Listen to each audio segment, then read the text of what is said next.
ஆண்டவரும் இரட்சகருமாகிய கர்த்தராகிய இயேசு கிறிஸ்துவின் இணையில்லாத நல்ல நாமத்தினாலே உங்கள் யாவரையும் அன்போடு ஜீவ பாதை எழுப்புதல் ஊழியத்தின் சார்பாக வாழ்த்தி வரவிருக்கிறேன்.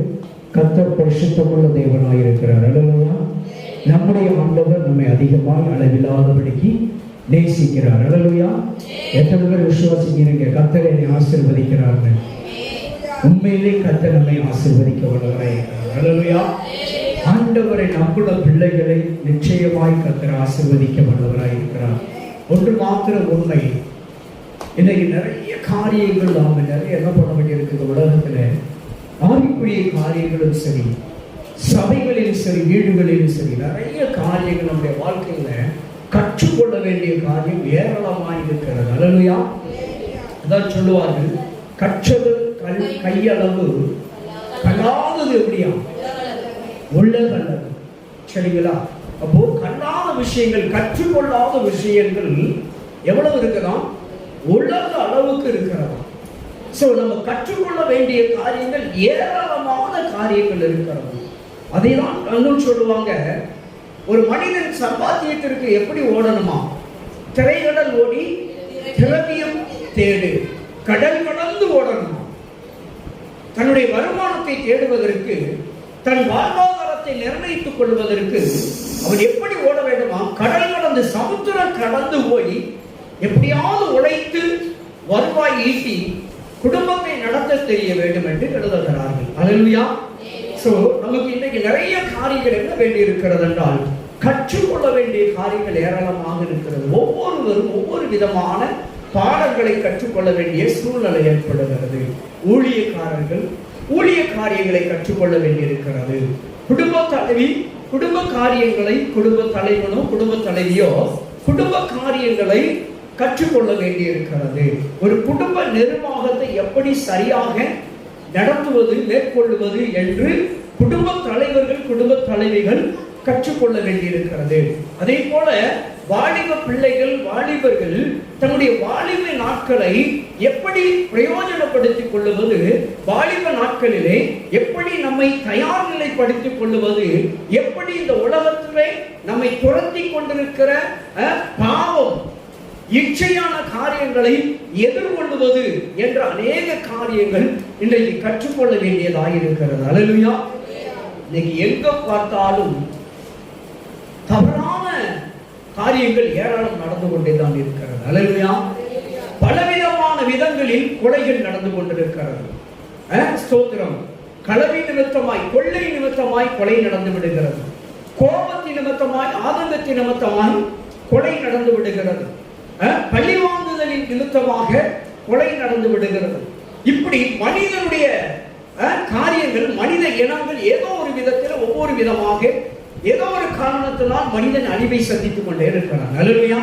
சோ மனித இனம் காக்கப்பட வேண்டும், மனித இனம் அழிக்கப்படாமல் இருக்க வேண்டும் என்றால் எல்லாரும் ஒரு பக்குவ நிலை அடைய வேண்டி இருக்கிறது. அல்லேலூயா. அப்போ பரிசுத்த வேதம் நமக்கு ஒன்றை கற்றுக் கொடுக்கிறது. அருமையான நல்ல வார்த்தை இன்றைக்கு நம்ம என்ன செய்ய போறோம்? தியானிக்க போறோம். ஒன்றே ஒன்று மாத்திரம் சொல்றேன், கேட்டுக்கோங்க. நாம முதல்ல எல்லா விதங்களிலும் உருவாக்கப்பட வேண்டும். அல்லேலூயா. நம்ம என்ன செய்யணும்? எல்லா விதங்களிலும் உருவாக்கப்படணும். ஒரு குடும்ப தலைவியாக கடந்து போகிறோம் என்று சொன்னால், ஒரு குடும்ப தலைவிக்குண்டான அனைத்து காரியங்களும் என்ன செய்திருக்க வேண்டும்? கற்றிருக்க வேண்டும். குடும்ப தலைவனுடைய பொறுப்புக்கு நம்ம வருகிறோம் என்று சொன்னால், ஒரு குடும்ப தலைவனுக்குரிய பொறுப்புக்குரிய அனைத்து காரியங்களையும் நன்றாக கற்றிருக்க வேண்டும். இப்பொழுது நான் ஒரு ஊழியக்காரனாக இந்த இடத்துல இருக்கிறேன் என்று சொன்னால், நான் சரியாக சகலத்தையும் கற்றிருக்க வேண்டும். அல்லேலூயா. உங்களுக்கு போதிப்பதிலே, உங்களுக்கு கற்றுக் கொடுப்பதிலே, உங்களுடைய கேள்விகளுக்கு பதில் அளிப்பதிலே, உங்களுடைய சந்தேகங்களை சரியாக தீர்வை காண்பதிலே நான் சரியாக கற்றிருக்க வேண்டும். அல்லேலூயா. அப்போ ஏதோ ஒரு விதத்தில் ஒவ்வொரு மனிதனும் கற்றுக்கொள்ள வேண்டிய காரியங்கள் ஏராளமாக இருக்கிறது.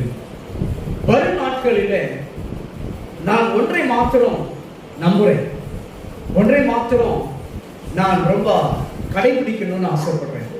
யாம் பெற்ற இன்பம் இவ்வையகம் பெருக என்று நாம் படித்த பள்ளி பாடங்களில் படித்தது போல நாம கற்றுக்கொண்டது நம்மோடு மறைந்து விடக்கூடாது. அல்லேலூயா. நாம கற்றுக்கொண்ட ஒரு காரியம் நம்மோடு மறைந்து விடக்கூடாது. அது மற்றவர்களுக்கு கடத்தி செல்ல வேண்டும். நாம் மறைந்தாலும் நாம் கற்றுக்கொண்ட காரியங்கள் என்ன செய்யக்கூடாது? மறையக்கூடாது. அல்லேலூயா. அப்போ இந்த இடத்துல ரொம்ப கவனமா கையாள வேண்டிய ஒரு விஷயம் என்னவென்று சொன்னால், கற்றுக்கொள்ள வேண்டியது நிறைய இருக்கிறது. அப்ப நாம சரியாக உருவாக்கப்படணும். அல்லேலூயா. சரியாக உருவாக்கப்பட்டோம் என்று சொன்னால் நம்முடைய வாழ்க்கையில ஒரு உயர்வை அடைய முடியும், ஒரு உச்சத்தை அடைய முடியும்.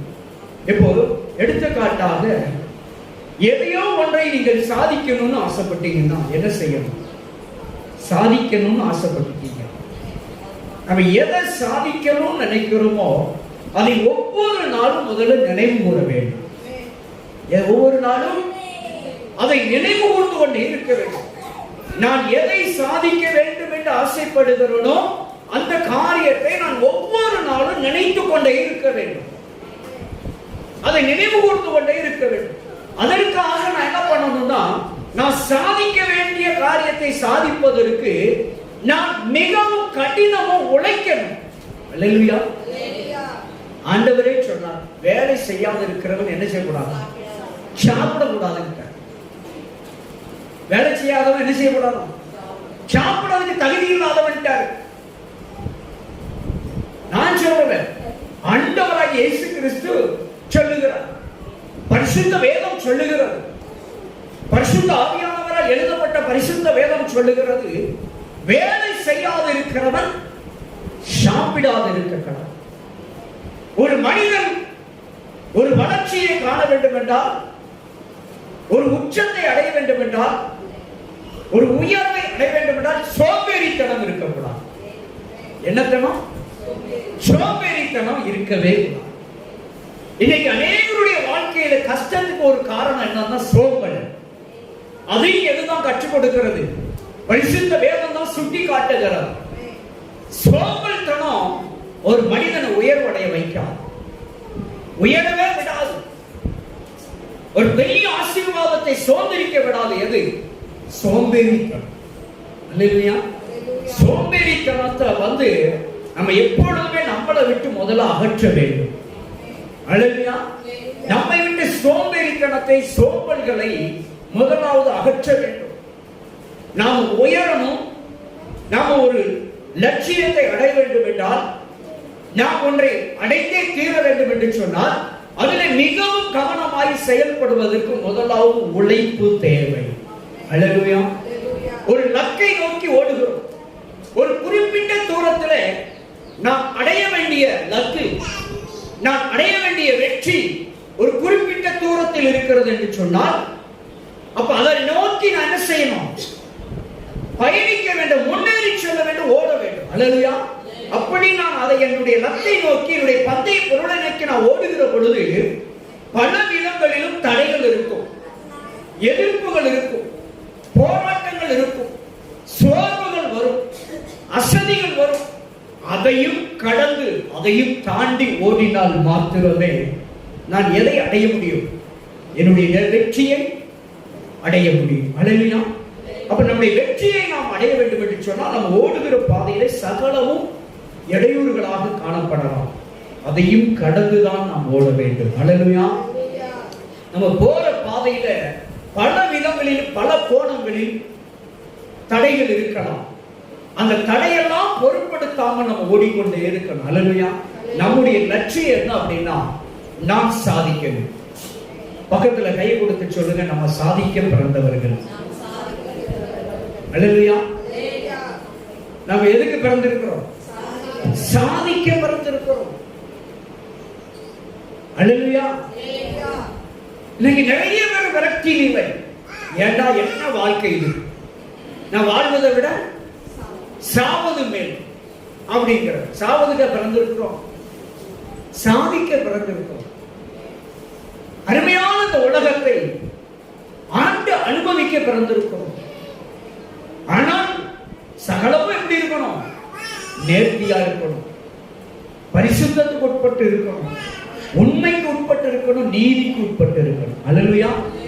அப்படி என்று சொன்னால் நீங்கள் ஒரு லட்சியத்தை, ஒரு வெற்றியை நீங்கள் அடைய வேண்டும் என்றால் ஒன்றை நீங்கள் கவனமாய் ஏற்றுக்கொள்ள வேண்டும். என்னவென்று சொன்னால், நாம் வெற்றியை குறித்ததான நினைவு எப்பொழுதும் இருக்க வேண்டும். முதலாவது. இரண்டாவது, கடின உழைப்பு இருக்க வேண்டும். அல்லேலூயா. என்னுடைய வெற்றிக்காக நான் என்ன செய்யணும்? பாடுபடும். இரண்டாவது, என் வெற்றியை குறித்ததான முயற்சி எனக்கு இருக்கணும். எப்படி இருக்கணும்? என் வெற்றிக்கான முயற்சி என்னிடத்தில் காணப்பட வேண்டும். முயற்சியை நான் கடைபிடிக்க ஆரம்பிக்க வேண்டும். பின்பு என் வெற்றிக்கான பயிற்சியை நான் தொடங்க வேண்டும். அல்லேலூயா. நான் முயற்சியை எடுத்துக்கொண்டு பயிற்சியை தொடங்கினேன் என்று சொன்னால், அந்த பயிற்சியை நான் சரியாக எடுப்பேன் என்று சொன்னால், அந்த பயிற்சிக்கு உண்டான நல்ல பலன், ஒரு நல்ல தேர்ச்சியை கொடுக்கும். அல்லேலூயா. ஒரு மனிதன் நல்ல பயிற்சி எடுத்து தேர்ச்சி பெற்றான் என்றால் அவனுடைய லட்சியத்திலே ஒரு முதிர்ச்சியை அடைய முடியும். எப்பொழுது ஒரு மனிதன் முதிர்ச்சியை காண வேண்டும் என்றால் நல்ல தேர்ச்சி உள்ளவன் மாத்திரம்தான் முதிர்ச்சி நிலைக்கு வர முடியும். அல்லேலூயா. முதிர்ச்சி உள்ளவன் மாத்திரம்தாங்க சகலத்தையும் அடக்கிக் கொள்ள முடியும், சகலத்தையும் ஆண்டு கொள்ள முடியும், சகலத்தில் பக்குவப்பட்டவனாய் இருப்பான். முதிர்ச்சி இல்லாத இடத்தில் பக்குவம் இருக்கான். பக்குவம் இல்லாத இடத்துல நல்ல ஆலோசனை கிடைக்காது. அல்லேலூயா. சோ முதிர்ச்சி ரொம்ப ரொம்ப அவசியமா இருக்கிறது. அப்படியே ரிவர்ஸ்ல போயிட்டோம் அப்படின்னா, முதிர்ச்சிக்கு எது தேவைப்படுகிறது? பயிற்சி தேவைப்படுகிறது.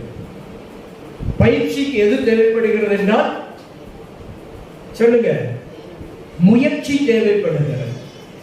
முயற்சிக்கு நல்ல கடின உழைப்பு தேவை. அல்லேலூயா. கடின உழைப்புக்கு தேவை. நாம் உழைப்பு கொண்டான காரியங்களை, என் லக்குக்குரியதான சிந்தனைகளை நான் ஒரு நாளும் மறவாமல் இருக்க வேண்டும். அல்லேலூயா. அதை குறித்தே நான் சிந்தித்துக் கொண்டிருந்தால் நிச்சயமாக நம்ம வெற்றி அடைய முடியும். நாம் எந்த இடத்தில் நிற்க வேண்டும் என்று ஆசைப்படுகிறோமோ அந்த இடத்தை அடைய முடியும். ஆக உடனே நான் ஓடி பந்தய பொருள் அடைய முடியும்னா ஓடவே முடியாது. நம்மை விட பயிற்சி பெற்றவர்கள் மிகவும் திறமசாலிகள் உலகத்தில் இருக்கிறார்கள். எப்பொழுதுமே மற்றவர்களை நாம் சுலபமாய் கணித்து விடக்கூடாது. நமக்கு முன்னாலே கண்களுக்கு முன்பாக வருகிற எந்த ஜனத்தையுமே, எந்த ஒரு மனிதனையுமே சுலபமாய் எண்ணிவிடக்கூடாது. யாரையுமே நம்ம அற்பமாகவும் எண்ணிவிடக்கூடாது. அப்படி என்று சொன்னால் நாம் நம்மை தயார்படுத்திக் கொள்ள வேண்டும். அல்லேலூயா. நம்மை நாம் தயார்படுத்தாத பட்சத்தில் நான் ஜெயம் எடுக்க முடியாது. நான் ஒரு வெற்றி வாழ்க்கை வாழ வேண்டும். நாம் ஒரு வெற்றி வாழ்க்கை வாழ வேண்டும். அல்லேலூயா. இன்னைக்கு அநேக குடும்பங்களில் என்ன வாழ்க்கை தான் வாழ்ந்து கொண்டிருக்கிறார்கள்? தோல்வி நிலை அடைந்த ஒரு வாழ்க்கை, விரக்தி நிலை அடைந்த ஒரு வாழ்க்கை, ஏமாற்றம் அடைந்த நிலை உள்ள ஒரு வாழ்க்கை தான் இன்னைக்கு அநேக குடும்பங்களிலே வாழ்ந்து கொண்டிருக்கிறார்கள். அப்போ மனிதன் வெற்றி நிலை அடைந்த ஒரு வாழ்க்கை வாழ வேண்டும் என்று சொன்னால் அவன் என்ன செய்ய வேண்டும்? அவன் எப்படி தன் வெற்றி வாழ்க்கையை உறுதி செய்து கொள்ள முடியும் என்று சொன்னால் வாசிக்கலாம். 1 கொரிந்தியர் புஸ்தகம் 14வது அதிகாரம் கடைசி வசனம் வாசிப்போம். வெற்றி வாழ்க்கைக்கான ஒரு வழி. சகலமும் நல்லொழுக்கமாயும் கிரமமாயும் செய்யப்பட கடவது என்று அழகான ஒரு நல்ல வார்த்தையை அப்போஸ்தலனாகிய பவுலடிகளார் இங்கே நமக்கு முன்பாக வைக்கிறார். பரிசுத்த வேதம் நமக்கு ஒரு வார்த்தையை வைக்கிறது. சகலமும் நல்லொழுக்கமும் கிரமமாயும் செய்யப்பட கடவது என்று சொல்லுகிறார். அப்ப நம்முடைய வாழ்க்கையில இன்னைக்கு நம்முடைய ஆண்டவர் நம்ம இன்றைக்கு பேசுகிற ஒரு வார்த்தை, ஒரு நல்ல செய்தி என்று சொன்னால் வெற்றி வாழ்க்கைக்கு உண்டான காரியங்கள். அல்லேலூயா. வெற்றி வாழ்க்கை. இன்றைய செய்தியுடைய தலைப்பு என்ன? வெற்றி வாழ்க்கை. வெற்றி வாழ்க்கைக்கு உண்டான வழிகள். அன்பு தேவ பிள்ளை, சகலம் எப்படி இருக்கணுமா? நல் ஒழுக்கமாயிருக்கும். சரிங்களா? இப்போ ஒரு தோசை அழகா வரணும்னா என்ன பண்ணணும்? தோசை நல்லா வரணும்னா அழகா சுடணும். ஓகே, பாருங்க, அழகமா ஒரு அழகான ஒரு தோசை பதமா தோசையா வரணும்னா மாவு சரியா இருக்கும். அப்படிதான் அந்த தோசை கல்லுல டெம்பரேச்சர் சரியா இருக்கணும். அந்த தோசைக்கு ஏற்ற வெப்பம் சரியா இருக்கணும். அதே போல சரியா எண்ணெய் தடவப்பட்டிருக்க வேண்டும். அப்படிதானே? ஆமா. இப்ப நான்ஸ்டிக் வந்துட்டு எண்ணெய் ஊத்த வேண்டாம், எண்ணெயிலிருந்து விடுதலை கொடுத்துட்டேன். எண்ணெய் பதார்த்தம், தோசைனால எண்ணெய் பதார்த்தம் வாங்க, அதுக்காக தான் இட்லியை அவிச்சு சாப்பிடுறது. இப்போ எண்ணெய் இல்லாமலே தோசை சுடலாம், நான்ஸ்டிக் வந்துட்டு. அப்படிதானே? ஆனாலும் அதுக்கு சில ஒழுங்கு இருக்குல்ல, அந்த ஒழுங்குப்படி செஞ்சா மட்டும்தான் நமக்கு பூரணமான ஒரு நல்ல தோசை கிடைக்கும். இல்லைன்னா தோசை 4 துண்டா பிஞ்சு போயிடும். பாதி வெந்து பாதி வேகாமலும் வந்துடும், பிஞ்சு வந்துடும். அப்ப அதை நல்ல ருசித்து சாப்பிட முடியுமானா முடியாது. இப்படி ஒவ்வொன்றுக்கும் ஒவ்வொரு ஒழுங்குமுறை இருக்கிறது. அந்த ஒழுங்கின்படி செய்தால் அது பரிபூரணமாக நாம் காணப்பட முடியும். நம்முடைய வாழ்க்கையில அதே போலதாங்க ஒரு ஒழுங்கு இருக்கு. நான் வெற்றி அடையணும் அப்படின்னா என் வெற்றிக்கு உண்டான வழி ஒழுங்குள்ளதாய் காணப்படணும். அப்போ ஒரு வாலிபன் தன் வாலிப நாட்களை வெற்றியோடு கழிக்க வேண்டும் என்றால், வாலிப மகனோ வாலிப மகளோ தன் வாழ்க்கையை வெற்றியோடு கழிக்க வேண்டும் என்றால், கடந்து வர வேண்டும் என்றால், அவள் ஒழுக்க நெறிக்கு உட்பட்டு இருக்க வேண்டும். எதற்கு? ஒழுக்க நெறிகளுக்குள் உட்பட்டு இருக்க வேண்டும். 9 கனிகளில் ஒன்று என்ன தெரியுமா? 9 கனிகளில் ஒன்று என்னது? ஒழுக்க நெறிகளுக்கு உட்பட்ட ஒன்று அதில் இருக்கு, காப்பாற்ற வேண்டிய ஒன்று. 9 கனியை நம்ம புரட்டி பார்த்து தான் கண்டுபிடிக்கணும். கற்பு இருக்கா இல்லையா? இருக்கா? கலாத்தியர் 5வது அதிகாரம், ஆவியின் கனியோ அன்பு, சந்தோஷம், சமாதானம், நீடிய பொறுமை, தயவு, நற்குணம், விசுவாசம், சாந்தம், இச்சை அடக்கம், இப்படிப்பட்டவர்களை. இந்த இச்சை அடக்கம் இருக்கு பாருங்க, இது எதுக்கு உட்பட்டு வரும் அப்படின்னா, இதுக்குள்ள அடங்கிறது ஒரு கனி, கற்பு என்ற ஒரு கனி. இச்சை அடக்கம். இச்சை அடக்கத்துக்குள்ள வந்துட்டா ஒரு மனிதனோ ஒரு மனுஷியோ கற்பை காப்பாற்றிக் கொள்ளலாம். அல்லேலூயா. இப்ப என்ன சொல்லுகிறார் என்று சொன்னால், சகலமும் நல்வொழுக்கமும் கிரமமாயும் செய்யப்பட கடவுது. இப்ப வீடு கட்டுறீங்கன்னு வச்சுக்கோங்களேன், சரியா? பானம் தோண்டாம மேலோட்டமா செங்கலை வச்சு கட்டுனா வீடு எப்படி இருக்கும்? பணம் வேணா மிச்சமாகும். வீடு பாதுகாக்கிற வரைக்கும் நல்லா இருக்கும். அப்படிதானே? பாதுகாச்சோன்னா ஒரு பெரிய மழை வந்தா போதும், இல்ல ஒரு பெரிய காத்து வந்தா போதும், வீடு எங்க போயிடும்? ஆமா, காடா போயிடும், நிலை நிற்க முடியாது. அப்ப அதற்கு என்ன தேவைகிறது? முதல் ஒழுங்கு அஸ்திவாரம் தேவை. ஒரு வீடு நிலை நிற்க வேண்டும் என்றால் அந்த வீட்டிற்கு என்ன தேவை?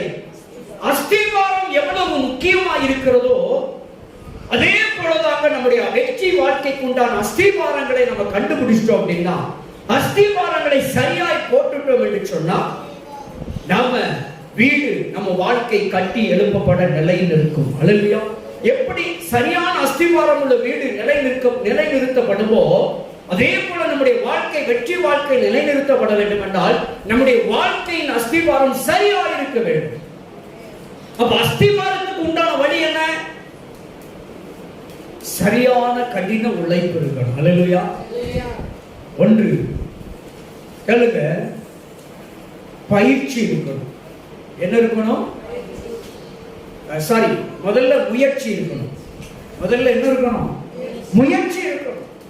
முயற்சிக்கு பின்பு இரண்டாவது என்ன இருக்கணும்? பயிற்சி இருக்கணும். பயிற்சி இல்லைன்னா ஜெயிக்க முடியாது. சரியா? முயற்சி, பயிற்சி, அந்த பயிற்சிக்கு பின்புதான் தேர்ச்சி உண்டாகும். சரியா? தேர்ச்சி அடைந்த ஒரு மனிதன் மாத்திரம்தான் முதிர்ச்சிக்குள் கடந்து போக முடியும். சரியா? முதிர்ச்சி, அனுபவம். அப்போ ஒரு மனிதன் ஒரு நல்ல உச்சத்தை, ஒரு முதிர்ச்சியை அடைய வேண்டும் என்றால் ஒரு ஒழுங்கு இருக்கிறது. முயற்சி, பயிற்சி, தேர்ச்சி, இந்த மூன்றும் கடந்து வந்தால்தான் நான் ஒரு முதிர்ச்சி நிலைக்கு, ஒரு உச்ச நிலையை நான் அடைய முடியும். அல்லேலூயா. அப்போ ஒரு உயர்வு, ஒரு வெற்றி வாழ்வை நீங்களும் நானும் காண வேண்டும் என்றால் இதற்கு உட்பட்டு சகலமும் நல்வொழுக்கமும் கிரமமாயும் இருக்க கடவுள் என்ற வார்த்தைக்கு இணங்க ஜெயமாயிருக்கணும். அது ஊழியமாயிருந்தாலும் சரி, குடும்பமாயிருந்தாலும் சரி. அல்லேலூயா.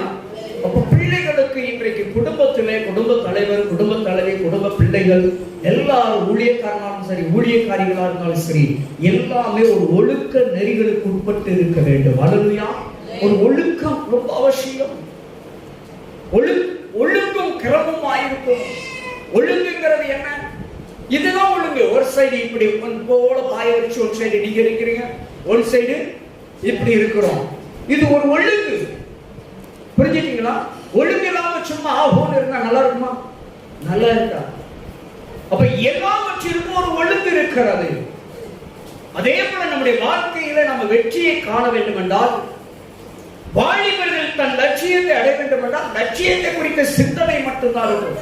பிசாசு இன்னைக்கு வாலிப பிள்ளைகளையும் வாலிபர்களை குறிவைக்கிறான். அவருடைய லட்சியத்தை அடையவிடாதபடிக்கு தேவையில்லாத சிந்தனைகளை கொண்டு வந்து, அல்லேலூயா, எங்க வாலிப நாட்களிலே வாலிப பையனா இருந்தாலும் வாலிப பிள்ளைகளா இருந்தாலும் அந்த வயதிலே அவர்களுக்குள் ஏற்படுகிற குரோமோசோம்களுடைய மாற்றங்கள் அவர்களை அப்படி தள்ளதான் செய்யும்.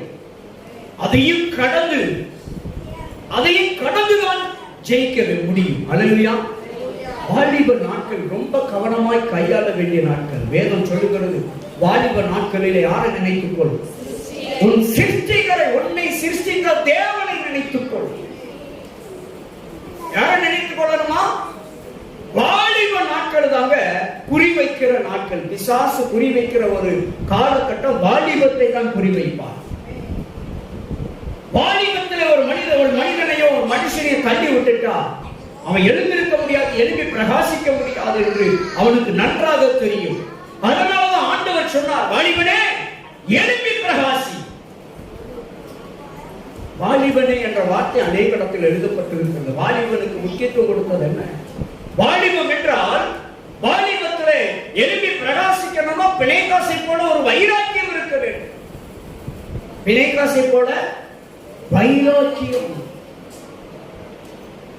அப்ப ஒரு குடும்பம் உயர்நிலைக்கு அடைய வேண்டும் என்றால் ஒழுங்கு இருந்துட்டுனா போதுங்க. ஒரு குடும்பத்துல 100 ரூபாய் வருமானம் வருது.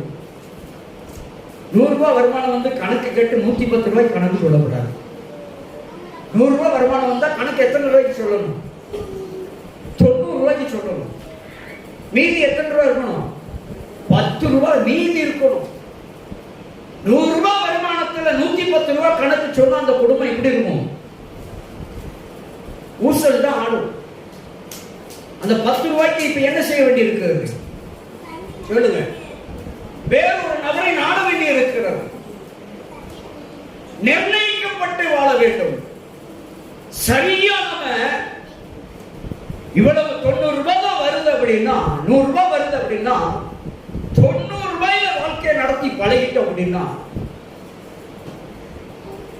எந்த காலத்திலும் கடன் என்ற ஒரு சோதனை நம்முடைய வாழ்க்கையில் கடந்தே வராது. யாரா இருந்தாலும் சரி. இல்ல அப்படின்னா இன்னும் அதிகமா போனீங்கன்னு வச்சுக்கோங்களேன், 100 ரூபாயோட நிறுத்திக்கிடும். அதுக்கு மேல 100 ரூபாயை தாண்டிட்டா கூட நாம எங்க மாட்டிட்டோம்? கண்ணியில மாட்டிட்டோம்னு அர்த்தம். அல்லேலூயா. அப்ப ரொம்ப கவனமா கையாளணும். வேதத்துல ஆண்டவர் எதுக்கு புத்தியுள்ள புருஷன், புத்தியுள்ள ஸ்திரீ? புருஷனுக்கு புத்தி இல்லைன்னா புத்தி யாருக்கு இருக்கணும்? சொல்லுங்க. மனைவிக்கு இருக்கணும், ஸ்திரீக்கு இருக்கணும். புத்தி உள்ள ஸ்திரீயாய் நடந்து கொள்ள வேண்டும். புத்தி உள்ள ஸ்திரீக்கு ரைட்டு. கணவரோட சேர்ந்து நம்மளும் ஆடம்பரமா இருக்கும்னு நினைச்சோம்னா சொல்லுங்களேன். கணவர் செய்யறதுக்கெல்லாம் தலையை ஆடிட்டோம்னா கடைசி வரைக்கும் ஆடிதான், குடும்பம் ஆடிட்டே தான். புரிஞ்சுச்சா? புத்தி உள்ள ஸ்திரீ தன் வீட்டை, நீதிமொழிகள் 14:1 சொல்லுகிறது, புத்தி உள்ள ஸ்திரீ தன் வீட்டை கட்டுகிறாள். அப்போ ரொம்ப ரொம்ப அவசியம். ஒழுங்கு கிரமம்னா இதுதான். ஒருத்தர் சரியில்லைன்னா இன்னொருத்தர் சுதாரிச்சுக்கணும். அல்லேலூயா. உண்மையிலே இது கல்யாண வீட்டில் பேச வேண்டிய வார்த்தை. சரியா? கல்யாணம் அன்னைக்கு பேசணும். இது நம்ம கடந்து வந்து புத்தி இல்லாம பழச்சி கடந்து வந்ததுக்கு அப்புறம் பேசி பிரயோஜனமே இல்லை. என்ன? ஆனா கல்யாண வீட்டுல போய் பேசணும்னு நினைச்சா அன்னைக்கு காது ரெண்டு எப்படி இருக்கு, அன்னைக்கு அவங்க கேட்கிற மனநிலையில் இருக்கும்னாங்க, ரொம்ப குஷியா இருப்பாங்க. புரிஞ்சுட்டீங்களா? ஆனா உண்மையிலே அவங்களுக்கு போதிக்கப்படும். புதிதா இணைகிற தம்பதிகளுக்கு இதை போதித்து கொடுக்கணும். சரியா? யாராவது முதல்ல கண்டுபிடிக்கணுங்க. முதல்ல நீங்க யாருன்னு நீங்க கண்டுபிடிங்க. புரிஞ்சுட்டீங்களா? நீங்க யாருன்னு நீங்க கண்டுபிடிச்சிட்டீங்கன்னா உங்க வாழ்க்கை வெற்றி வாழ்க்கையாக. புரிஞ்சுட்டீங்களா? நான் யாருன்னு நான் என்ன கண்டுபிடிச்சிட்டோம்னா என் வாழ்க்கை எப்படி ஆயிரும்? வெற்றி வாழ்க்கைக்கு நேரம் பயணிக்க ஆரம்பிச்சிடும். சரிங்களா? சில கையை பார்த்தீங்கன்னா ஓட்ட கையாவே ஏறும். என்னதான் அள்ளி ஓட்டாலும் நினைக்கும், ஒளியிட்டே தான் இருக்கும் ஓட்டக்கை. விடுதானே? ஓட்டப்பானையில போய் தண்ணி ஊற்றினா நிக்குமா? நிக்குமா? நிக்கவே நிக்கா. அப்போ இந்த இடத்துல ரொம்ப நம்ம கவனமா இருக்க வேண்டியது என்னன்னா, ஒரு குடும்ப தலைவியோ குடும்ப தலைவனோ இல்ல, ரெண்டு பிள்ளைகள், இப்போ 3 பிள்ளைகள் நான் வச்சிருக்கேன். நீங்க உங்க பிள்ளைகள்கிட்ட 3 பிள்ளைகள் இருக்குன்னா அந்த பிள்ளைகள்கிட்ட என்ன திறமை இருக்குன்னு கண்டுபிடிங்க. அந்த பிள்ளை யாருங்கிறத முதல்ல கண்டுபிடிங்க. நம்ம கடந்து வந்தாச்சு, நம்ம உருண்டு பிறண்டு வந்துட்டோம். இனி நம்ம பிள்ளைகள் வந்தாச்சு, அடுத்த ஜெனரேஷன் வந்தாச்சு. இப்ப நம்முடைய பிள்ளைகள் யார் என்பதை கண்டுபிடிக்க வேண்டும். அல்லேலூயா. அப்ப அந்த பிள்ளைகளுக்குள் என்ன திறமை ஒளிந்து கிடக்கிறது என்று கண்டுபிடிக்க வேண்டும். என்ன ஒளிந்து கிடக்கிறது என்று கண்டுபிடித்து அந்த பிள்ளைகள் இடத்துல கண்டுபிடிக்கப்பட்ட வழியில் அந்த பிள்ளையை நடத்திட்டா அந்த பிள்ளை என்னைக்குமே ஜெயிச்சு. அல்லேலூயா. அப்போ நம்ம ஒரு விஷயம், நல்ல வெற்றி வாழ்க்கை வாழணும் அப்படின்னா எல்லாவற்றிலும் ஒரு ஒழுங்கு ரொம்ப ரொம்ப கவனமா இருக்கணும். ஒழுங்கு இருக்கணும். அல்லேலூயா. நல்ல ஜெபிக்கணும், நல்ல வேதத்தை வாசிக்கணும். தேவ சமூகத்தில் முதல்ல ஆண்டவரே நான் யார், முதல்ல நான் யாருன்னு தெரியாம மற்றவங்களை தெரிஞ்சுக்கிறது கஷ்டம் இல்ல. முதல்ல நான் யார், எனக்குள்ள என்ன ஒளிந்து கிடக்கிறது என்பதை நான் முதலாவது என்னை சரிப்படுத்திக் கொள்ள வேண்டும். என்னை நான் முதலாவது ஒழுங்குபடுத்திக் கொள்ள வேண்டும். அல்லேலூயா. அப்ப அப்படி நான் கண்டுபிடித்தால் மாத்திரம் தான் அடுத்த லெவலுக்கு நான் போக முடியும். இப்ப எனக்கு என்னால யூகிக்க முடியாது, என்னால சமாளிக்க முடியாது, என்னால நிர்வாகம் பண்ண முடியாது என்று நான் என்னை கண்டுபிடித்துட்டா நிர்வாகத்தை யார்கிட்ட கொடுத்துடணும் சொல்லுங்க? மனைவிக்கு கொடுத்துடணும். மனைவிட்ட முதல்ல மனைவிட்ட நிர்வாகம் போயிட்டு பொதுச்சாதி போயிட்டுன்னு வச்சுக்கோங்களேன். மனைவி நிர்வாகம் சரியில்லைன்னு நம்ம கண்டுபிடிச்சுட்டா நிர்வாகத்தை டப்புன்னு நினைச்சிடணும், பிடிக்கணும், கை மாத்திடணும். அடுத்து யார் நிர்வாகத்தை சரியா நடத்துவாங்களோ அவங்க கையில நிர்வாகம் போயிட்டுன்னா அந்த குடும்பம் என்ற கப்பலை காப்பாற்றி கொள்ளலாம். இல்லைன்னா கப்பல் என்ன செஞ்சிடும்? மூழ்கிடும். புரிஞ்சுட்டீங்களா? அப்ப கப்பல் மூழ்காம இருக்கணும் அப்படின்னா நிர்வாகம் பண்ணுகிற நபர் முதலாவது அந்த காரியத்தை கண்டுகொள்ள வேண்டும். அல்லேலூயா. அப்ப ஒரு கணவனோ மனைவியோ பிள்ளைகளோ சில இடத்துல பார்த்திருக்கீங்களா, தகப்பனுக்கு நிர்வாகம் பண்ண தெரியாது, தாய்க்கு நிர்வாகம் பண்ண தெரியாது. பிள்ளை சுதாரிச்சுக்கணும். போதும் நீங்க நிர்வாகம் பண்ணி எங்களை தெருவுல விட்டது, கொண்டாங்க, நாங்க பார்த்துக்கிறோம். பார்த்திருக்கீங்களா? பிள்ளைகள் நிர்வாகத்தை கையில் எடுக்கணும். சில குடும்பம் அப்படி தப்புன்னு சொல்லிட்டு விடும், எந்திரிச்சிருங்க. நான் நிறைய இடத்துல அப்படி பார்த்திருக்கிறேன். இப்படி நம்ம எங்க நிர்வாக திறமை இருக்கிறது, யாரிடத்துல ஒழுங்கு கிரமமான காரியங்கள் இருக்கிறது என்று கண்டுபிடிக்கிறோமோ அவர்கள் வெற்றி வாழ்க்கை வாழ முடியும். அல்லேலூயா. வெற்றி வாழ்க்கை வாழ முடியும். ரொம்ப கவனம். இன்னைக்கு நிர்வாக சீர்கேடுனாலதான், நிர்வாகத்தை சரியாய் நடத்த தெரியாததுனாலதான் நிறைய குடும்பம் சின்னாப்பின்னாய் மாறிக்கொண்டிருக்கிறது. வேதனையிலும் கஷ்டத்திலும் கண்ணீரிலும் கவலையிலும் இன்னைக்கு நிறைய குடும்பங்கள் தவிக்கிறதுக்கு ஒரே காரணம் நிர்வாக சீர்கேடு. அல்லேலூயா. அப்ப நிர்வாக சீர்கேடு இல்லாம இருக்கணும் அப்படின்னா ஒரு குடும்பம், ஒரு பிள்ளை, ஒரு மனைவி, ஒரு குடும்பத்தை காரியங்கள் எல்லாம் ஜெயமாய் வெற்றியாய் காணப்பட வேண்டும் என்றால், அங்கே சகலமும் நல்வொழுக்கமும் கிரமமாய் இருக்க வேண்டும் என்றால் நிர்வாக சீர்கேடை முதல்ல அகற்ற வேண்டும். முதலாவது யாரிடத்துல என்ன திறமை இருக்கிறது என்பதை முதலாவது மனைவியை முதல் அறிந்து கொள்ள வேண்டும். கணவனை நன்றாக அறிந்து கொள்ள வேண்டும். பிள்ளைகளை நன்றாக அறிந்து கொள்ள வேண்டும். முதலாவது நான் யார் என்பதை நான் அறிந்து கொள்ள வேண்டும். அல்லேலூயா. நாம நம்மளை கண்டுபிடிச்சிட்டோம்னா போதுங்க. நாம யாருன்னு நம்மளை கண்டுபிடிச்சிட்டோம்னா நமக்கு உண்டான பொக்கிஷத்தை ஈஸியா கண்டுபிடிச்சிடலாம். அல்லேலூயா. இன்னைக்கு நிறைய காரியங்கள் இதுதான். மனமோடு, அதாவது கண்டதை காட்சி சொல்லுங்க, கண்டதே காட்சி கொண்டதே கோலம் என்று வாழ்ந்தோம் என்று சொன்னால் இந்த வசனத்துக்கு எதிர்நிலையாயிரும். அல்லேலூயா. அப்ப இந்த இடத்துல ரொம்ப கவனமாய் இருக்கணும். எப்படி நல்ல வாழ்க்கை வாழ்வது, எப்படி ஒரு சிறந்த வாழ்க்கை வாழ்ந்து காட்டுவது, எப்படி ஒரு வெற்றி வாழ்க்கை வாழ்ந்து காட்டுவது என்பதை ரொம்ப கவனமாய் கையாள வேண்டும். அப்ப நம்முடைய நிர்வாகத்திலே நாம நிர்வாகத்தை சரி ஆராய்ந்து பார்த்துட்டோம் அப்படின்னா நம்ம எல்லாத்தையும் சரி பண்ணிடலாம். அல்லேலூயா. நம்முடைய வருவாயை சரியாய் ஆராய்ந்து பார்த்துட்டோம் அப்படின்னா நம்ம வருவாய்க்கு உண்டான வழியை, திட்டத்தை சரியாய் வகுத்துக் கொள்ள வேண்டும். வெற்றி வாழ்க்கைக்கு உகந்தது என்னவென்றால் சகலமும் நல்வொழுக்கமும் கிரமமுமாக இருக்கணும். இதை இப்படித்தான் செய்ய வேண்டும், அதை அப்படித்தான் செய்ய வேண்டும் என்று சரியாய் திட்டமிடுதல் இருக்க வேண்டும். அல்லேலூயா. ஒரு மனிதன் வெற்றி பயணம் செய்ய வேண்டும் என்றால், வெற்றி வாழ்க்கை வாழ வேண்டும் என்றால் திட்டமிடுதல் மிக மிக அவசியம். அல்லேலூயா. திட்டமிடாத எந்த ஒரு காரியமும் வெற்றி அடையவே முடியாது. அல்லேலூயா. திட்டமிடுதல் ரொம்ப ரொம்ப அவசியம். அதே போல வெற்றி வாழ்க்கை வாழ வேண்டும் என்றால் தொலைநோக்கு பார்வை மிக அவசியம். தொலைநோக்கு பார்வை மிக அவசியம். தொலைநோக்கு பார்வையோடு செயல்பட வேண்டும். எனக்குண்டான லக்கை நோக்கி நான் மிகவும் கடினமாய் உழைக்கணும். நான் வெற்றி அடையணும்னா நான் தாங்க உழைக்கணும். அல்லேலூயா. சபை வளரணும், ஊழியம் வளரணும் அப்படின்னா முதல்ல யார் உழைக்கணும்? நான் உழைக்கணும். நான் முயற்சி எடுக்கணும். நான் பயிற்சி எடுக்கணும். அப்பதான் நான் தேர்ச்சி பெற முடியும். நான் ஒரு முதிர்ச்சியை காண வேண்டும் என்றால் நான் என்னை ஒழுங்கும் கிரமமான பாதையிலே நடத்தி என்னை கண்டுகொள்ள வேண்டும். அல்லேலூயா. அப்போ நம்ம வாழ்க்கையில வெற்றியை அடைய வேண்டும் என்றால் சகலமும் நல்வொழுக்கமும் கிரமமாய் இருக்கணும். அல்லேலூயா. நிச்சயமாய் வருகிற நாட்களில ஸ்தோத்திரம். எல்லாம் தயாரா இருக்கீங்களா? எப்போ ஆரம்பிக்கணும்னு சொல்லுங்க. சரியா? அதாவது முதல்ல சில காரியங்கள், சில பயிற்சி ரொம்ப தேவை முதல்ல. சரியா? உங்களை மனப்பாடம் பண்ணலாம் நான் விடவே மாட்டேன், கவலைப்படாது. மனப்பாடம் பண்ணுகிற அளவுக்கு உங்களுக்கு போகக்கூடாது. ஆட்டோமேட்டிக்கா மனப்பாடம் ஆகும். அந்த அளவுக்கு நம்ம என்ன செய்யறோம்னா வரும் நாட்களில் நாம நிறைய காரியங்களை கற்றுக் கொடுக்கணும்னு ஆசைப்படுறேன். சரியா? பைபிளை குறித்ததான ஒரு தெளிவு நமக்கு ரொம்ப அவசியம்.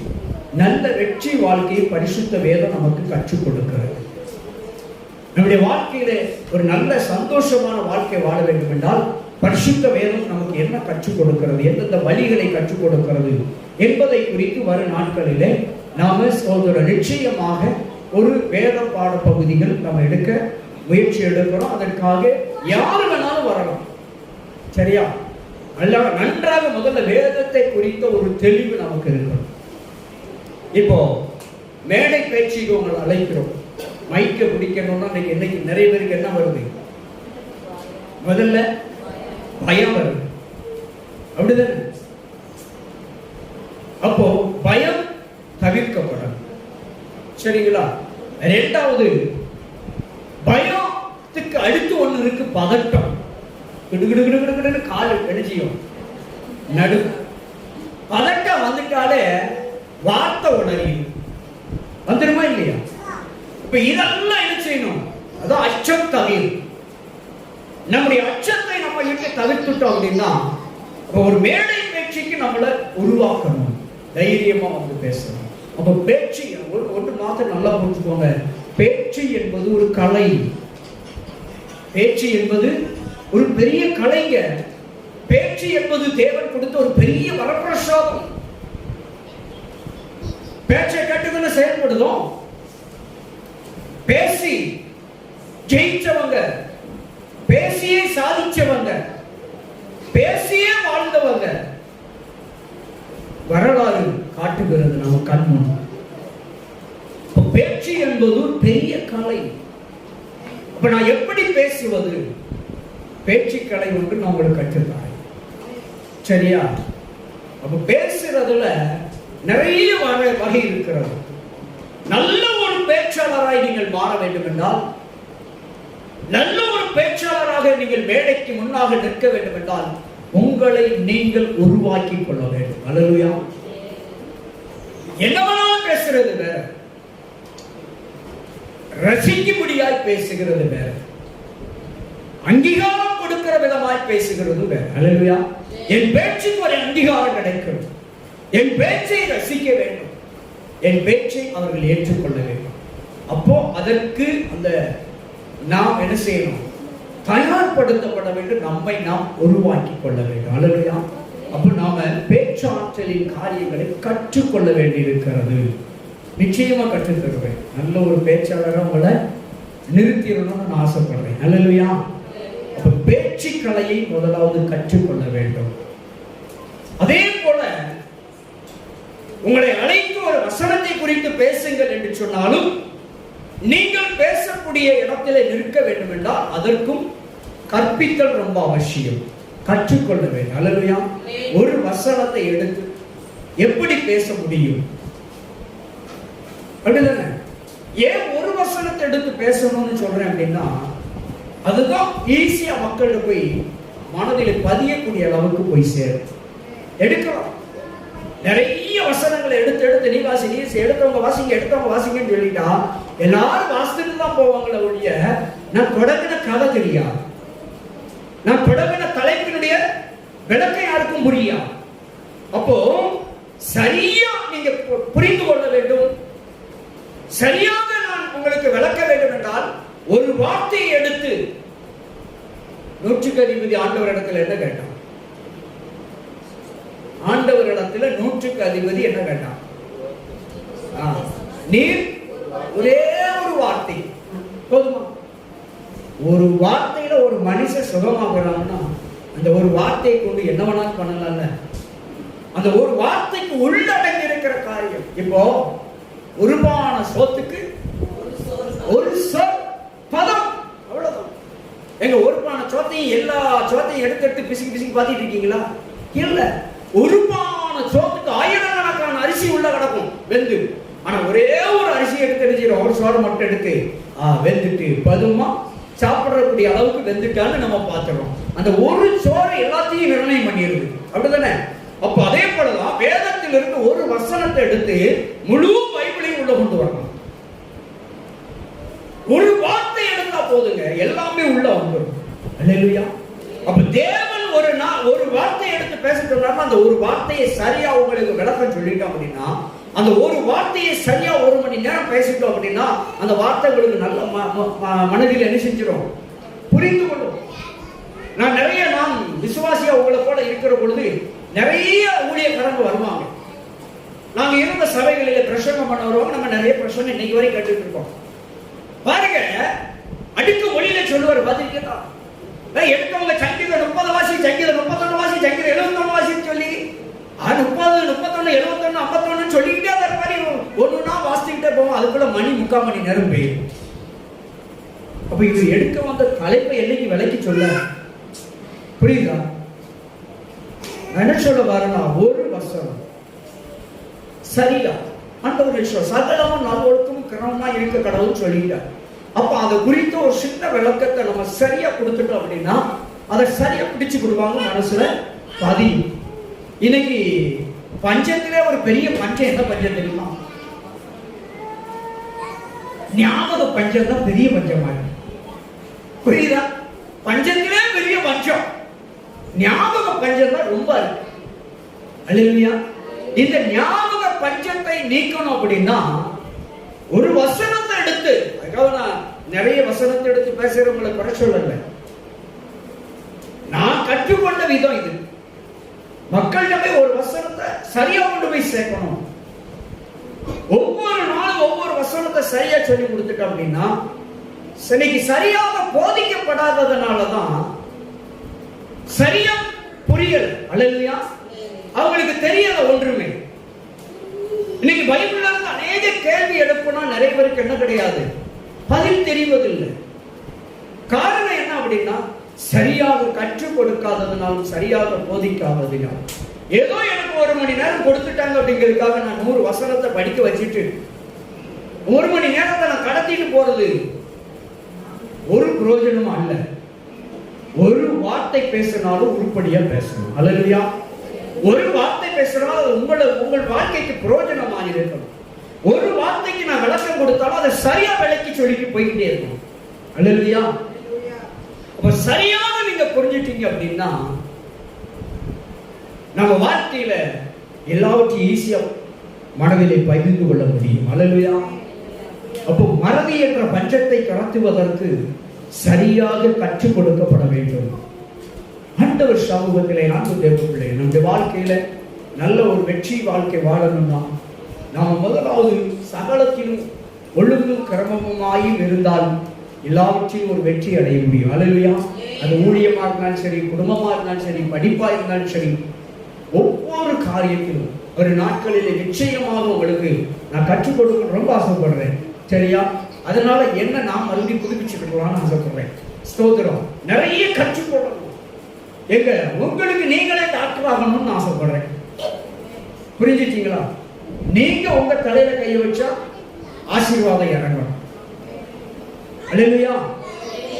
உங்க கைகளை உங்கள் தலையில கை வச்சா உங்களுக்கு சுகமாகணும். உங்க பிள்ளைகள் மீது நீங்க தலையில கை வச்சு ஜெபம் பண்ணா சுகமாகணும். அல்லேலூயா. நாம எந்த இடத்துல இருந்தாலும் சரி, திடீரென்று நம்ம ஓடினோம் அப்படின்னா நம்ம போற நேரத்தில் டாக்டர் இல்லைன்னா நம்ம என்ன செய்வோம்? டாக்டர் இல்லைன்னா அந்த நேரத்தில் போய் சேர வேண்டியது. புரிஞ்சுட்டீங்களா? அப்பா எமர்ஜென்சியா சடன்லியா நமக்கு யார் தேவை? ஆண்டவர் நமக்கு தேவை. அந்த இடத்தில் அந்த இடத்துல ஜெபம் தேவை. யாரா இருந்தாலும் சரி, உங்க குடும்பத்துல முதல்ல ஒரு பிரச்சனை, ராத்திரி போல வயிற்று வலி, மண்டடி, காய்ச்சல், தலைவலி வந்தா முதல்ல நம்பிக்கை ஒரு வசனம் வாசிங்கல. நான் சொல்றேன், வாசிங்க பாப்போம். ஓசியா 12:6. ஓசியா 12:6, 1057வது பக்கம்.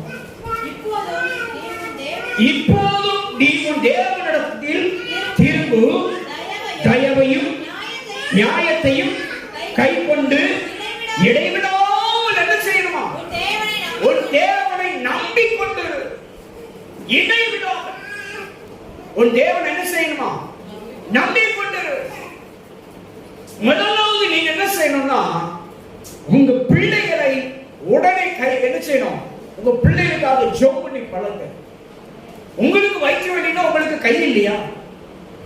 உங்க கையை வச்சு ஜெபம் பண்ணி பாருங்க. உங்க கையில உங்களுக்கு, நான் தான் அப்பதே ஒரே வார்த்தை சொல்றேன், முதல்ல நீங்க யாருன்னு உங்களை கண்டுபிடிங்க. அல்லேலூயா.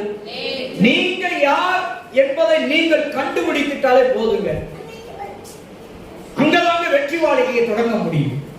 நீங்கள் யார் என்று உங்களை கண்டுபிடிக்காத வரைக்கும் நீங்கள் வெற்றி வாழ்க்கையை தொடங்கவே முடியாது. நீங்கள் யார் என்று உங்களை கண்டுபிடித்தால் வெற்றி வாழ்க்கையின் பயணம் தொடர்ந்து விடும். அல்லேலூயா. அப்ப நீங்க என்ன செய்யணும்னா, நான் யாரு பிள்ளை? ஏசப்பா பிள்ளை. முதல்ல உங்களுக்கு அந்த நம்பிக்கை இருக்கும். நீங்க யாரு பிள்ளை? ஏசப்பா பிள்ளை. அப்ப ஏசப்பா உங்க கூட இருக்காரா இல்லையா? இயேசு உங்க கூட இருக்கிறாரு. அப்ப நீங்க கை வச்சா சோகம் ஆகுமா? ஆகாதா? ஆகுமா? ஆகாதா? ஆகாத விஷயத்துக்கு ஊழியக்காரனை கூப்பிட்டுக்கோங்க. புரிஞ்சுக்கீங்களா? ஆகாத விஷயத்துக்கு ஊழியக்காரனை கூப்பிட்டுக்கோங்க. விரட்டினாங்க, நிறைய விரட்டினாங்க. கடைசியில் ஒரு பேர் விரட்ட முடியல. லேகியனை மட்டும் எழுத முடியல, விரட்ட முடியல. அப்பதான் இயேசு தேவைப்பட்டார். புரிஞ்சுட்டீங்களா? மற்ற நேரம்லாம் எல்லாத்தையும் விரட்டிக்கிட்டே இருந்தாங்க. மற்ற நேரம்லாம் மற்றதெல்லாம் விரட்டிட்டு இருந்தாங்க. ஒரு லேகியனை மட்டும் அவங்களால எழுத முடியல, விரட்ட முடியல. அந்த நேரத்துல தான் இயேசு தேவைப்பட்டார். அல்லேலூயா. இயேசுவை தனியா பார்க்க வேண்டிய சூழ்நிலை ஏற்பட்டு, அப்ப அந்த இடத்துலதான் உங்களால எவ்வளவு காரியத்தை செய்ய முடியுமோ அவ்வளவு காரியத்தை செய்துருங்க. சின்ன சின்ன விஷயத்தெல்லாம் நீங்க ஜெபம் பண்ணிட்டு உங்களுக்கு அடப்படல, உங்களுக்கு பிடிபடல, உங்களால முடியலன்னா யாரை தேடி இருக்கணும்? உடனே ஊழியக்காரரை கூப்பிடணும். ஆனால் ஒன்று மட்டும் முக்கியம், யார் தேவை என்பதும் வேதம் சொல்லுங்க. அதே அதிகாரத்துல 13வது வசனம் வாசி. கர்த்தர் ஒரு தீர்க்கதரிசியை கொண்டு இஸ்ரவேலை எகிப்திலிருந்து புறப்பட பண்ணினார். யாரை கொண்டான்? தீர்க்கதரிசியை கொண்டு என்று எழுதுகிறார். அல்லேலூயா. தீர்க்கதரிசியினால் காக்கப்பட்டான். தீர்க்கதரிசியினால் இஸ்ரவேல் காக்கப்பட்டான். அல்லேலூயா. அப்போ உங்களுக்கு யாரு தேவை? இப்ப நான் சொல்லல, அடிமைத்தனத்திலிருந்து கூக்குரலிலிருந்து நீங்கள் விடுவிக்கப்படணும்னா உங்களுக்கு யாரு தேவை? ஒரு தீர்க்கதரிசி தேவை.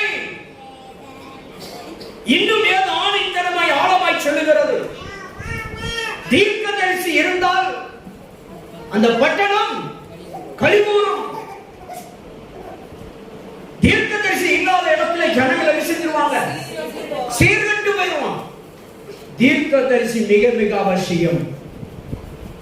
அப்போ உங்களுக்கு ஒரு தீர்க்கதரிசி, நமக்கு ஒரு தீர்க்கதரிசி தேவை. தீர்க்கதரிசி இல்லாத இடத்திலே ஜனங்கள் சீர்கட்டு போய் வருவார்கள். ஆசாரியர்கள் ஏராளம் இருக்கலாம், லேவியர்கள் ஏராளம் இருக்கலாம். ஆனால் நமக்கு யார் முக்கியமாய் தேவை? ஒரு தீர்க்கதரிசி தேவை. அல்லேலூயா. அங்கே எப்படிதான் எழுதுகிறார்? தீர்க்கதரிசி இருந்ததனாலதான் அவர்கள் எகிப்திலிருந்து புறப்பட பண்ணி தீர்க்கதரிசி நிமித்தமாய் பாதுகாக்கப்பட்டார்கள். அல்லேலூயா. அப்படி என்றால் ஒரு தீர்க்கதரிசி ரொம்ப ரொம்ப அவசியமாக இருக்கிறது. அல்லேலூயா. பவுல் அழகா சொல்லுவார். பவுல் சொல்லையில வீட்டில் போய் படிச்சு பார்த்துக்கோங்க, சரியா? கொரிந்தியர்ல எழுதியிருக்கிறார். அந்நிய பாஷை குறித்து எழுதுகிற பொழுது ரொம்ப தெளிவாக எழுதி வச்சிருக்கிறார். 13வது அதிகாரத்தில் சொல்லுகிற பொழுது என்ன பாஷையை பேசினாலும் என்ன, சரிங்களா? அதுக்கு முந்தின அதிகாரத்துலலாம் நீங்க படிச்சு பார்த்தீங்கன்னா எழுதுகிறார், அந்நிய பாஷைக்கு நான் விரோதம் கடைசியில் எழுதுறாரு. என்ன பாஷையை பேசினாலும் சரி. அந்நிய பாஷை தீர்க்க தரிசன வரத்துக்கு உள்ள வித்தியாசம் என்ன தெரியுமா? பைபிள் எழுதுகிறார், அந்நிய பாஷையே தேவை, கட்டாய தேவை. ஆனால் அந்நிய பாஷைக்கும் தீர்க்க தரிசன வரத்துக்கும் பெரிய வித்தியாசம் இருக்கு. அவர் சொல்றாரு, அந்நிய பாஷை என்னுடைய பக்தி விருத்திக்கு ரொம்ப உதவும். புரியுதா? என் தனிப்பட்ட வாழ்க்கைக்கு, என் தனிப்பட்ட மனிதனுக்கு உதவி செய்யும். ஆனால் தீர்க்க தரிசன வரம் மட்டும் எப்படியா சபையினுடைய பக்தி விருத்திக்கு உதவும். புரிஞ்சுட்டீங்களா? அந்நிய பாஷை பேசுறதுனால யாருக்கு லாபம்? யார் பேசுகிறார்களோ பேசப்படுகிற நபருக்கும் தான் பக்தி விருத்திக்கு உதவும். ஆனால் தீர்க்க தரிசன வரம் மட்டும் சபையின் பக்தி விருத்திக்கு உதவும் எழுதுகிறார். அப்ப ஏன் தனிப்பட்ட பக்தி விருத்திக்கு நான் என்ன பண்ணணும்? தேவனோடு அந்நிய பாஷையோடு உறவாடி கொள்ளலாம். அந்நிய பாஷை எனக்கு தேவை. அதே இடத்தில் சபைக்கு என்ன தேவைன்னா, சபை பக்தி விருத்தி அடையணும்னா தீர்க்க தரிசனம் தேவை. அல்லேலூயா. நான் ஆண்டவர்கிட்ட கேட்ட முதல் வரம் என்ன தெரியுமா? ஊழியத்துக்கு வரையில, ஆண்டவரே எனக்கு தீர்க்க தரிசனம் வரம் தான். அல்லேலூயா. ஆனா ஆண்டவர் எனக்கு முதல் அந்நிய பாஷை வரத்தை கொடுத்தார். அபிஷேகம் பண்ணன உடனே அந்நிய பாஷை வரத்தை கொடுத்தார். ஆனால் ஆண்டவரே இது ஏன் பக்தி விருத்திக்கு ஓகே, எனக்கு ஓகே. அல்லேலூயா. எனக்கு பக்தி விருத்தி அடைய ரொம்ப உதவியா இருக்கும். ஆனால் சபை பக்தி விருத்தி, ஜனங்கள் பக்தி விருத்தி அடைய வேண்டும் என்றால் எனக்கு என்ன தேவை? தீர்க்க தரிசன வரம் தேவை ஆண்டவர் என்று ஆண்டவரிடத்தில் காத்து கடந்து வாங்கினேன். அப்போ சபை பக்தி விருத்தி அடைவதற்கு தீர்க்க தரிசி வர தீர்க்க தரிசனம் தேவை. அல்லேலூயா. அப்ப தீர்க்க தரிசி இருந்தால் ஜனங்கள் சீர்கெட்டு போக மாட்டாங்கன்னு எழுதுகிறார். அப்ப ஒரு மனிதன் காக்கப்பட வேண்டும் என்றால் தீர்க்க தரிசி தேவை. ஒரு அடிமைத்தனத்திலிருந்து ஒரு பிரச்சனையிலிருந்து மீட்கப்பட வேண்டும் என்றால் தீர்க்க தரிசி தேவை. அல்லேலூயா. அப்போ பரிசுத்த வேதம் அழகாய் சொல்லுகிறது, சகலமும் நல்லொழுக்கமும் கிரமமாய் இருக்க கடவுது. அல்லேலூயா. அப்போ ஒரு சபையில என்ன இருக்கணும்? தீர்க்க தரிசனம் இருக்கணும். சபைன்னு ஒண்ணு இருந்தா அங்க என்ன இருக்கணும்? தீர்க்க தரிசனம் இருக்கணும். சபையில் ஒன்று இருந்தால் சபையில் அவரவருடைய பக்தி விருத்திக்கு ஏதுவான அந்நிய பாஷை இருக்க வேண்டும். பரிசுத்த வேதம் சொல்லுகிறது, நான் சொல்றேன், உங்களுடைய பக்தி விருத்திக்கு எது உதவுமா? அந்நிய பாஷை உதவும். அப்படி என்றால் ஒவ்வொருவருடைய தனிப்பட்ட பக்தி விருத்தி ஏற்பட வேண்டும் என்றால் ஒவ்வொருவருக்கும் அந்நிய பாஷையினுடைய வரம் தேவை. சபை முழுவதும் பக்தி விருத்தி அடைய வேண்டும் என்றால் தீர்க்க தரிசன வரமும் தேவை. எவ்வளவு இதான் ஒழுங்கு. அல்லேலூயா.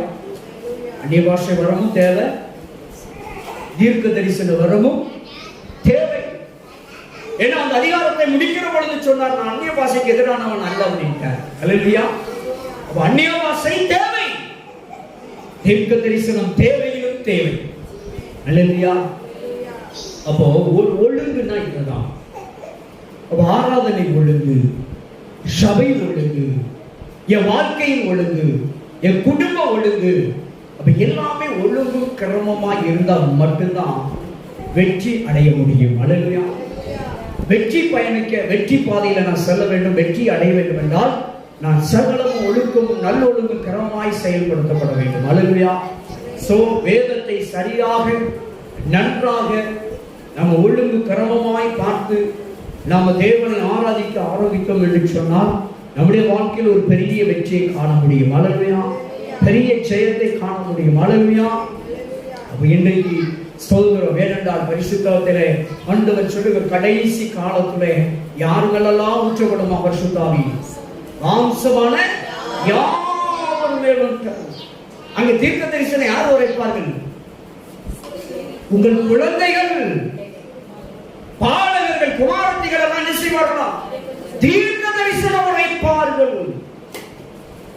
அப்போ கடைசி நாட்களிலே மாம்சமான யாவர் மீது பரிசுத்த ஆவியானவர் ஊற்றப்படுவார் தெரிந்திருக்கு. அல்லேலூயா. அப்போ பரிசுத்த ஆவியானவர் ஊற்றப்பட்டாலே உங்களுக்குள்ள என்ன வரம் வந்துருது? அந்நிய பாஷையில் வரம் வந்து விடுகிறது. உங்களுக்கு தனிப்பட்ட வாழ்க்கைக்கு வேண்டிய பக்தி விருத்திக்கு ஏதுவான அந்த வரம் உங்களுக்குள் கிரியை செய்ய ஆரம்பிக்கிறதா இருக்கிறது. அல்லேலூயா. அப்ப அந்நிய பரிசுத்தாவிய அபிஷேகம் என்ன செய்யணும்? ஊற்றப்படணும். அதனாலதான் சொல்றோம், சபைகளெல்லாம் ஆவிக்குரிய சபையா மாறணும். எந்த ஒரு ஸ்தாபனத்தையும் நான் பேச விரும்பல, ஆனா எல்லா ஸ்தாபனத்திலும் என்ன இருக்கணும்? பரிசுத்த ஆவியானவர் ஊற்றப்பட வேண்டும்.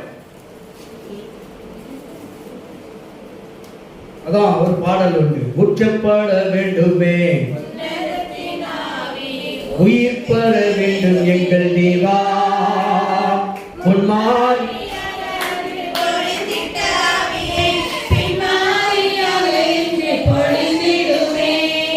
ஊற்றப்பட வேண்டுமே, உன்னதத்தின் ஆவி உயிர் பெற வேண்டும் எங்கள் தேவா, பொன்மாரியாக பொழிந்திட்ட ஆவியை பின்மாரியாக என்னை பொழிந்திடுமே. அல்லேலூயா. முன்மாரி ஆவியையும் பின்மாரி ஆவியும் கர்த்தர் என்ன செய்யணுமா? அழகினாதபடி ஊற்றணுமா, பொழிந்தருள வேண்டும் என்று பாடுகிறார். அல்லேலூயா. சோ நம்ம சகலமும் நல்லோருக்கும் கிரமமாக இருந்து ஆவிக்குரிய வாழ்க்கையில வளர்வோம். குடும்பத்தை கட்டமைக்க நல்ல ஒழுக்கத்தோடு குடும்பத்தை சகலத்தையும் சரியாக கட்டமைச்சிட்டீங்கன்னா உங்க குடும்பம் வெற்றி வாழ்க்கை வாழும். அல்லேலூயா. கடன் இருக்கட்டும் ஒரு பக்கம், பிரச்சனை ஒரு பக்கம் இருக்கட்டும், போராட்டம் ஒரு பக்கம் இருக்கட்டும், கவலை ஒரு பக்கம் இருக்கட்டும், அதெல்லாம் உங்களை விட்டு ஓடி போகணும்னா சகலத்தையும் சரியா ஒழுங்குபடுத்துங்க, எல்லாம் சரியாயிடும். அல்லேலூயா. ஆண்டவர் சகலத்தையும் நேர்த்தியாய் சொல்ல விரும்புகிறார்.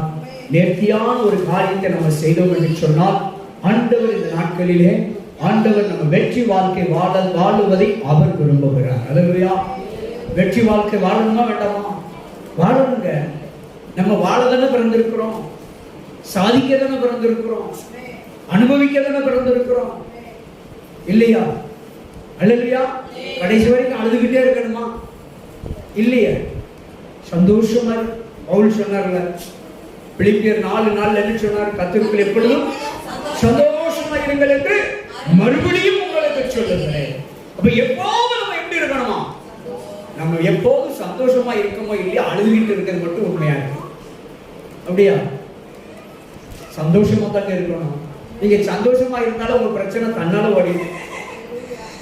சந்தோஷமா இருந்து பாருங்களேன், எல்லாமே உங்களை விட்டு ஓடிடும். யாருக்குள்ள சந்தோஷமா இருக்கணுமா? கர்த்தருக்குள் சந்தோஷமா இருக்கு. அல்லேலூயா. அவர் பார்த்துக்கிடுவார், அவ்வளவுதான். அவர் மேலே போட்டணும் பாரத்தை, அவர் மேலே என்ன செஞ்சிடணும், எல்லாத்தையும் தள்ளி விட்டணும். அவர் பார்த்துக்கிடுவார். இந்த நிர்வாக மனையில நிர்வாகத்தை ஒருத்தர் எடுத்துட்டாங்கன்னா, குடும்ப தலைவியோ குடும்ப தலைவனே நிர்வாகத்தை எடுத்துட்டா என்ன சொல்லுவாங்க? அவர் பார்த்துக்கிடுவார். சொல்லுதமா இல்லையா? அப்போ உங்கள் நிர்வாகத்தை இன்னைக்கு யார் செய்யணும்? உங்கள் வீட்டு தலைவர் இயேசு பொறுப்படுத்திக் கொள்வார். அல்லேலூயா. அவர்கிட்ட உங்க நிர்வாகத்தை ஒப்பு கொடுத்து பாருங்க, அவர் எல்லாவற்றையும் பார்த்துக் கொள்வாருங்க. ஏங்க, நீங்க 100 ரூபாய் சம்பாதிச்சீங்கன்னா 90 ரூபாய்க்கு செலவு கணக்கு தருவாரு, 10 ரூபாய் மீதி எடுக்கவும் கணக்கு தந்துருவார். நிர்வாகம் அவர்கிட்ட போகாம நம்ம இஷ்டத்துக்கு பண்ணணும்னா 110ல போய் தான் நிற்கும் வண்டி. அல்லேலூயா. இப்ப இன்றையிலிருந்து நம்ம நம்முடைய நிர்வாகத்தை, நம்முடைய குடும்ப காரியத்தை சகலமும் நல்வழிக்கிறமாய் செய்யத்தக்கதாக முதலாவது நம்முடைய நிர்வாக காரியத்தை ஆண்டவரத்தை நம்முடைய வீட்டின் தலைவனாகிய இயேசுவினிடத்தில் ஒப்பு கொடுப்போம். ஆண்டவரே, எனக்குள்ள இருந்து எனக்கு நிர்வாகம் நடத்த ஞானத்தை தாரும், புத்தியை தாரும். உடனே எனக்கு புத்தி இல்லையா அப்படின்னு கேட்டுறாருங்க. நமக்கு புத்தி இருந்தாலும் பிரச்சனையே இருந்திருக்காது. அல்லேலூயா. ஆண்டவரே, எனக்கு ஞானத்தையும் புத்தியையும் அறிவையும் தாரும், நிர்வாகம் பண்ணக்கூடிய செயலாற்றக்கூடிய ஞானத்தை தாரும் ஆண்டவர்கிட்ட கேட்டா அவர் நமக்குள்ள வந்துருவாருங்க. நிர்வாகத்தை அவர் நடத்திடுவார், நீங்க மறைக்கப்படுவீர்கள். அல்லேலூயா. சோ தேவன் பெரிய காரியங்களை செய்வார், நல்லொழுக்கும் கிரமமாயிருந்து காரியத்தை நடப்பிப்பார். அல்லேலூயா. ஒரு விஷயம், எல்லாரும் கண்களை மூடுவோமா? கிருபை நிறைந்த பரிசுத்தமான பரலோக பிதாவே, இந்த நல்ல பகல்கால நேரத்தில் ஆண்டவரே, நிர்வாகத்தை நடத்துவது குறித்தது மாத்திரமல்ல, சகலமும் நல்லொழுக்கும் கிரமமாய் இருக்க கடவுள் என்ற வார்த்தையின்படி ஆண்டவரே, நாங்கள் வெற்றி வாழ்க்கை வாழ வேண்டும் என்ற தலைப்பிட எப்படி வெற்றி வாழ்க்கை வாழ வேண்டும் என்ற காரியத்தை குறித்து சிறிதளவு எங்களோடு பேசினீர். ஆண்டவரே கர்த்தாவே, இந்த குறிக்கப்பட்ட நேரத்துல சில காரியங்களை எங்களுக்கு கற்றுக் கொடுத்தீங்க. இன்னும் நாங்கள் கற்றுக்கொள்ள வேண்டிய காரியங்கள் ஏராளம் இருக்கிறதப்பா. ஆயினும் ஆண்டவரே, இந்த நாட்களிலே நாங்கள் ஒரு வெற்றி வாழ்க்கை வாழ்வதற்கு எங்களுக்கு உதவி செய்யும். எங்களுடைய வாழ்க்கையில சகலமும், குடும்பமாய் இருந்தாலும் சரி, ஊழியமாய் இருந்தாலும் சரி, தனிப்பட்ட காரியமாய் இருந்தாலும் சரி, எல்லாவற்றிலும் சகலமும் நல்லொழுக்கமும் கிரமமாய் இருந்து எல்லாவற்றிலும் ஆண்டவரே நெறிமுறைகளோடு செயல்பட, நல்லொழுக்க நெறிமுறைகளோடு செயல்பட கிருபை செய்யும். ஞானத்தோடும் புத்தியோடும் அறிவோடும் ஆண்டவரே நல்லொழுக்கமாய் செயல்பட ஆண்டவரே ஒரு வெற்றி வாழ்க்கைக்கு நேர பயணிக்க எங்களுக்கு உதவி செய்யும். வந்திருக்கிற ஒவ்வொருவருக்காய் சொல்றோம், ஒவ்வொரு பிள்ளைகளும் வெற்றி வாழ்க்கை வாழட்டும். இதை பார்க்கிற கேட்கிற ஒவ்வொரு பிள்ளைகளும் வெற்றி வாழ்க்கை வாழ்வதற்கு நீர் உதவி செய்யும். ஆண்டவரே, நீர் அவர்களை நிர்வகிக்கும்படியாய் ஜெபிக்கிறோம், ஒப்பு கொடுக்கிறோம். ஆண்டவரே, பலத்த காரியங்களை செய்யும். சமாதானம், சந்தோஷம், மகிழ்ச்சி, ஆசீர்வாதம், நிம்மதி, ஆண்டவரே நல்ல தூக்கமும் நல்ல விடியலும் உண்டாகட்டும். கடனிலிருந்து, வியாதியிலிருந்து, போராட்டத்திலிருந்து விடுதலை பெற்று ஒரு நல்ல வெற்றி வாழ்வை பயணிக்க, வாழ, அனுபவிக்க நீர் உதவி செய்யும். நம்முடைய கரத்தில் ஒப்புக் கொடுக்கிறோம், தாழ்த்துகிறோம், அர்ப்பணிக்கிறோம். இயேசு கிறிஸ்துவின் நாமத்தில் ஜெயம் எடுக்கிறோம் நல்ல பிதாவே. ஆமென்.